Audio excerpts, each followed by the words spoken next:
I believe video games to be an unappreciated form of art. That's relatively speaking, of course, as most video games are product and not art. Yet even in the most soulless of experiences, there is still some artistic value. Of course, video games are popular, but I've come to realize that most people who don't play video games often fail to recognize the value of the experiences they can provide. This video is going to be looking at one aspect of this value: music.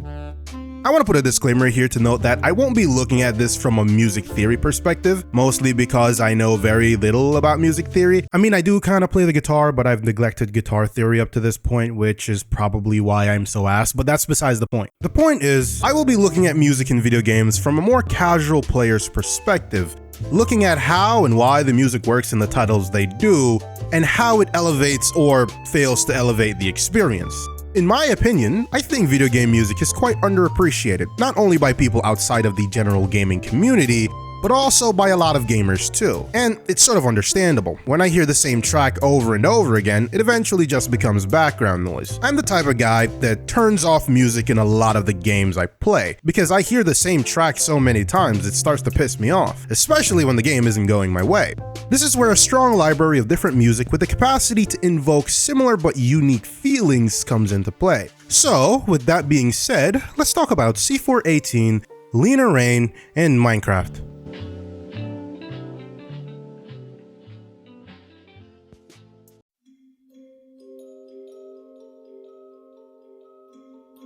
Minecraft has some of the most iconic music in games. C418's tracks are legendary. They're seen as masterpieces by the Minecraft community. Though, more recently, Minecraft got a new composer. Lena Raine, she's the one behind Minecraft's more recent music. And honestly, they sound really good. I mean, she was the composer who worked on the indie game Celeste, so I'd expect no less. Her tracks honestly fit Minecraft even more than C418's tracks. Now, before you get mad, this is actually the issue I take with the newer music. Let me explain. Tracks composed by C418 feel distinctly Minecraft to Minecraft players. Nothing beats the original, trust me, I know. You likely associate different tracks with doing different things, like Dead Voxel with clearing out a nether fortress, or Deuterion with building in creative, or Synergy with searching for a new base across the ocean. This association creates a deep emotional connection with the music. It's the roots of your nostalgia. C418's tracks are sometimes described as sad, and there might be many reasons for this, but for me, I think it's the tempo and the instruments that invoke a feeling of melancholy. As someone who plays Minecraft, not as much as I used to admittedly, this almost represents a time when Minecraft was a smaller, simpler game. When I was a smaller, simpler person. A longing for those days of blissful ignorance. Here's the thing though, while as a Minecraft player, I associate C418's tracks with Minecraft, someone who has no knowledge of the game might not. There's really nothing about C418's tracks that screams Minecraft, even less so modern Minecraft, but I think this actually worked to the track's benefit. It makes hearing this music in-game feel more memorable, thus solidifying a deeper emotional connection to this music. Of course, there are some C418 tracks that I do think really fit Minecraft, especially for the other dimensions like the Nether and the End. The thing with Minecraft's new tracks is, well, they're kind of exactly what I'd expect to hear. They fit Minecraft really well. And that's good, really good. But because the tracks are so tailor-made for Minecraft, I feel like it's harder to foster a deep emotional connection with the new tracks. Because it's exactly what I'm expecting to hear, it's more likely to just blend in as background noise. The music ends up being less memorable. They're not bad, I really do like them. I might even use them for background music in the future. But not because they connect me to an experience with Minecraft, but because they're just really good tracks. Maybe it's just a me thing. I'm older, I don't enjoy Minecraft as much anymore. Maybe it's just me longing for a simpler time when I knew less and things were familiar. Maybe the tracks are just fine. Maybe the problem is just me growing up. Nah, no way. C418 was just better. You know, it's interesting that Microsoft got new composers for Minecraft's music. It's almost like they want to phase C418 out. Or maybe he just wants to get out of that corporate hold. Or maybe it's because C418 actually holds copyright ownership of all the music he made, and they technically need to license it out from him. I am really happy he still owns it though. The guy's a legend and should have full ownership of his work.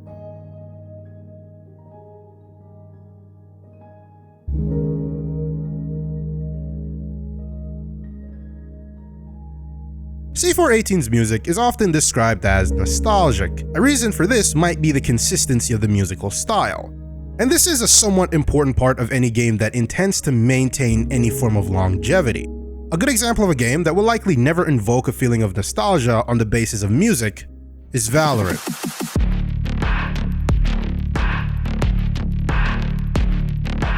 I talked about how I used to play this game in a previous video, and to record footage I had to go back and actually play it. And in some ways it was a very different game.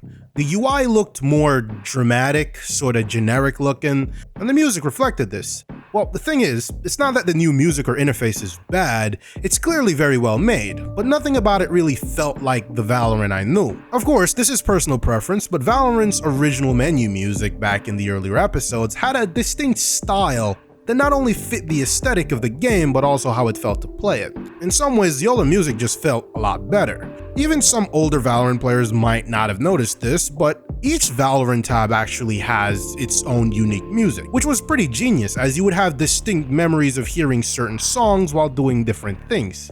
The thing is, the tracks were so well made for this and the transitions were so smooth, with the music so well synchronized that some people might not have noticed that they're actually listening to different music depending on what menu they're in. For any Valorant players watching who played the game back in episode 1, what does this remind you of?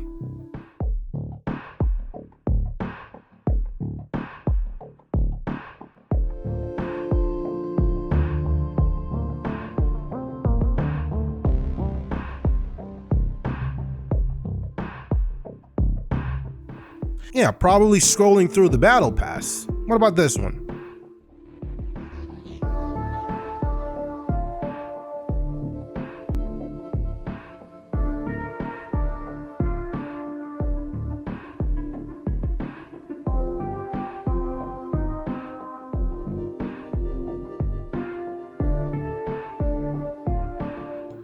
That one's what you'd be hearing when you're going through your skin collection. Did you notice how similar all the different tracks were, including the background music I'm playing, which is just Valorant's main menu music? That's what was so cool about the tracks in this game. They were all really similar, so you wouldn't realize that there's a different track playing in each tab. Now, I'm sure a lot of players did eventually pick up on it, but even if you didn't, when hearing specific tracks, it might jog memories of doing things back then. And it was pretty cool, because I can't think of another game that did something like this back then. I have distinct memories of doing these things back then.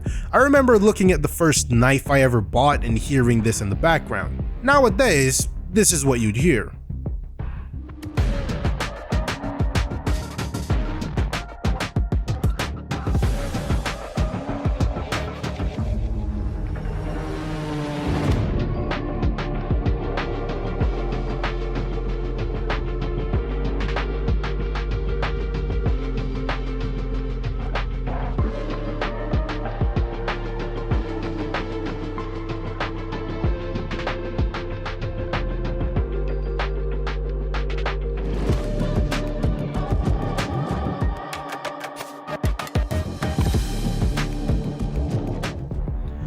Now listen, don't get me wrong, this track goes insanely hard. I mean, bro, I'm probably gonna put this in my collection of video background music. So it's not bad, not by a long shot. But the thing is, when I hear this, I don't really feel like I'm browsing a skin collection.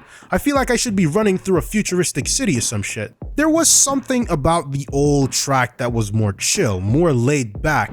I remember leaving this game in the background back in 2021 while I was in Zoom classes just to hear the game's music in the background. The older tracks had this sleek, modern feel to them that really fit Valorant's aesthetic back then. More than anything else, the new music is really hype, which I guess embodies the nature of the game nowadays. It's super competitive and sweatier than ever. The Valorant now isn't the Valorant I remember, so in a way, these changes might be appropriate. The only track in the game now that really fits Valorant's original aesthetic is the one you hear in the item shop, which is pretty fucking hilarious considering it's the one place I go out of my way to avoid. I have a bad history with microtransactions in this game. Now, here's the thing, I doubt any Valorant player actually gives a flying fuck about any of this. I personally turned the music off right around episode 4, which is about when I quit the game. And from what I know, most Valorant players don't even know what music is actually playing because it's off. But still, as someone who really appreciates video game music, it matters to me. I mean, not really, I don't play this game anymore, but still. While I think changing some of the main tracks is fine, they should have kept some of them consistent to maintain the original musical aesthetic, or at least give us the option to go back to the old ones.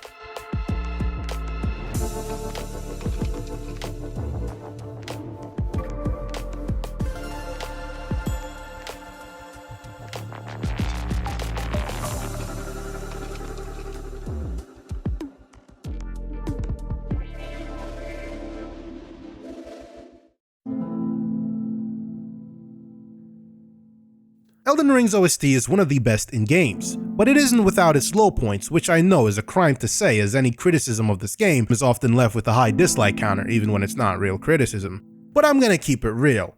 Elden Ring's music is never bad, though it does get a little generic and unmemorable at times, which is to be expected considering how much music is actually in the game.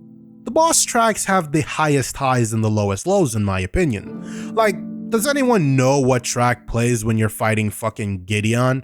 Like, I just checked, and while, yeah, I know I've heard this song before, it's sort of just not super memorable, which again, there's so many tracks that you can't expect all of them to be memorable. What about the theme for NPC invaders? Do you know what that theme is? No, you probably got no idea.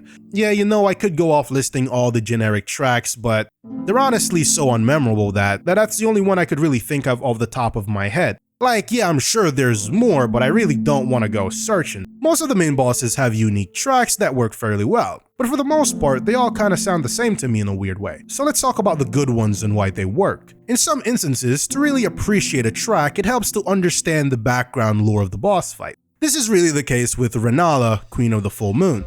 Rennala fought a defensive battle against the Erdtree faction led by Radagon. Radagon fell in love with Rennala and washed himself in celestial dew as a form of recompense. They were then married and had 3 kids, Luna Princess Ranni, General Radahn, and Praetor Rykard. Though, despite this, in the end, Radagon abandoned Rennala to become Marika's second Elden Lord, leaving Rennala in despair. But Radagon left Rennala with an item, an amber egg. It's that thing you see her holding. The once fearsome Queen of the Full Moon is now but a husk of her former self. The OST for Rennala's first phase perfectly encapsulates the essence of her story. A woman abandoned by the father of her children, leaving her in a state of constant mourning. The second phase, when Ranni summons a mere imitation of what Rennala might have been at her prime, has a track that perfectly fits the aesthetic. Standing on a seemingly infinite ocean while seeing the majesty of Rennala's full moon isn't met with a loud epic track you'd hear whilst fighting a demigod warrior, but instead a calmer track that works really well here. Rennala is no warrior, nor is she a demigod. She's a scholar, an astrologer, sorceress. The constant casting of spells, your footsteps as you run across the infinite ocean, and her voice lines as she summons her loyal spirits all sound a lot louder due to the restrained nature of this track, and in my opinion, that makes it one of the best.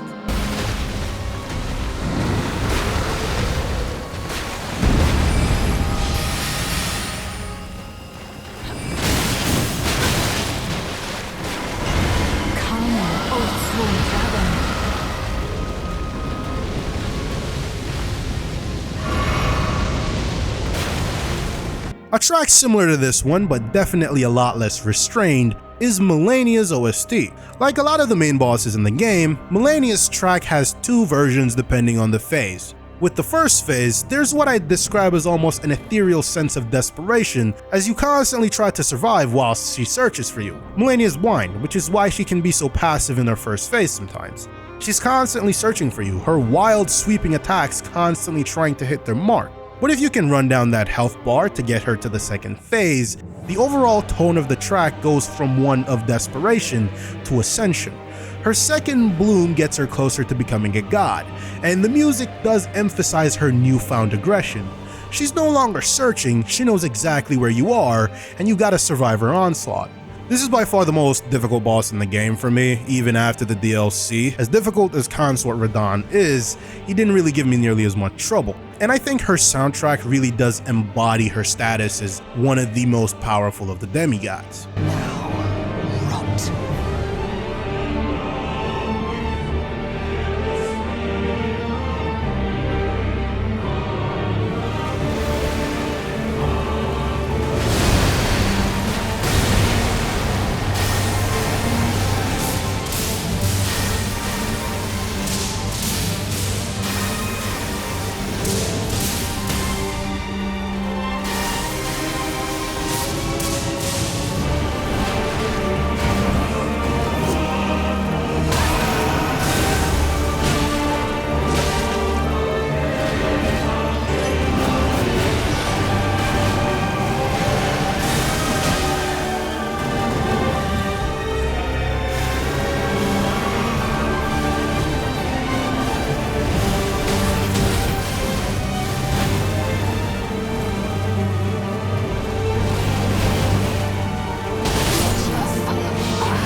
One track that was quite important for FromSoft to nail is the final battle, and I'm happy to say it's one of, if not the best track in the entire main game. The final track has two phases, and the first is a version of Elden Ring's main theme, which I think fits perfectly here. Having a version of the first track you heard as one of the last ones you will hear really adds a sense of finality to Radagon's fight. The second phase is hands down my favorite track in the main game. The loud epicness of the first phase is replaced by one of melancholy, to truly conclude your journey through the lands between. The calmer female vocals makes me feel more relaxed going into the final battle, but also kinda sad it's all over.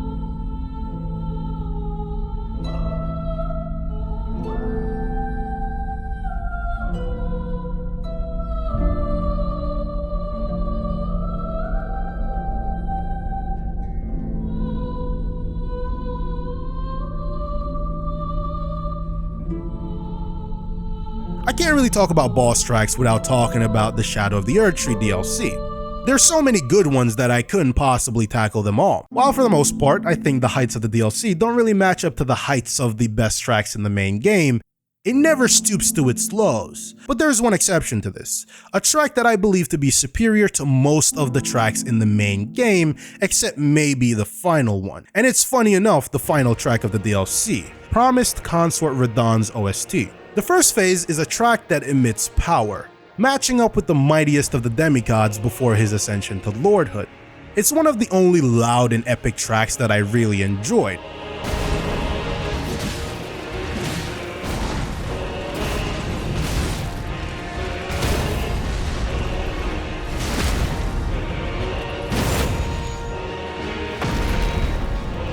But what sealed the deal for me was actually the second phase. Similarly to the second phase of the final boss of the main game, the track isn't as epic as the first, but invokes not a sense of melancholy, but one of majesty. It adds a certain level of oomph to the fact that you're really fighting a god. I could sit here all day and talk about Elden Ring's entire OST, but it's already going on for far too long. The main takeaway is that Elden Ring excels at connecting music not only to the mechanics of the bosses, but also the narrative, which elevates these encounters.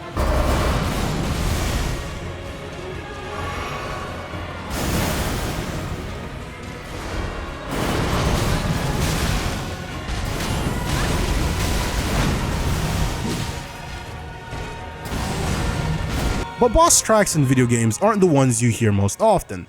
Those are the ambient tracks. The game I think excels the most at immersing you in its world through ambient music is the Elder Scrolls V Skyrim. Honestly, I think Skyrim has one of the best ambient soundtracks in games.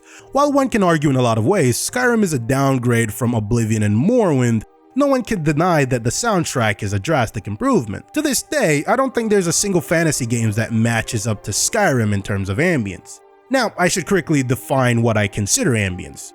When I say ambient tracks, I mean tracks you'll hear while outside just exploring, not while clearing a dungeon, not while walking around one of the major cities, not whilst in combat. You can argue that any music you hear whilst not in combat is ambient music, but in Skyrim's case I don't think so, as cities in Skyrim usually have a set track you'll hear, and so do caves. And this is sort of just commonplace for how games work. But similarly to Minecraft, while exploring out in Skyrim, you don't just hear the same track over and over. It's kinda random. Well, not really. They're kinda conditional. It depends on the location and time of day from what I can tell. I haven't really found any official information stating when and where any given track will play out in the open world. So honestly, what track I hear at any given moment sometimes feels random. Because of this, Skyrim is one of the only games where at no point during my hundreds of hours and dozens of playthroughs have I ever turned the music off. The ambient tracks perfectly blend into the sound of Skyrim, characterizing the world in a way that invokes not only a sense of intrigue, but a feeling of home. No matter how many worlds I travel, no matter how many monsters, demigods, or gods I might slay, I always return home to Skyrim. And one thing that always sells that feeling of home is the music, the sounds of Skyrim. From Far Horizon to Secunda, Dawn to Kind's Peace, walking through the holds of Skyrim just never gets old. Well, I mean it does, but it's just one of those things you always come back to. The music is expertly composed, to my untrained ears at least. When I do world building in my pastime, because I'm a nerd, a lot of the ambient tracks always end up on my playlist. They're universal, never too loud, but you'll always notice when they start playing. Nothing feels out of place. They're just perfect, down to the last minute detail. Skyrim's tracks excel at just sheer immersion. While they blend really well into Skyrim's setting, they stand incredibly tall on their own as musical masterpieces. And if at any point you ever need fantasy music, regardless of circumstance, Skyrim ambience will almost always work.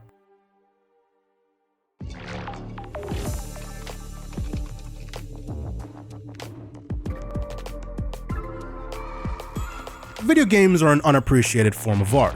Video game music is unappreciated not only by individuals beyond the general gaming community, but also by some of us.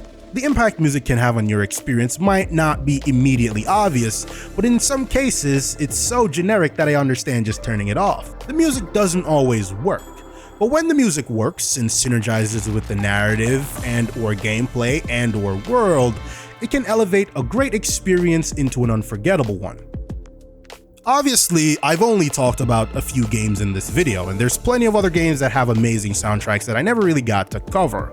If you have any suggestions of really cool video game soundtracks that, you'd want to recommend, definitely let me know because I do really love this stuff. So, yeah, thanks for watching.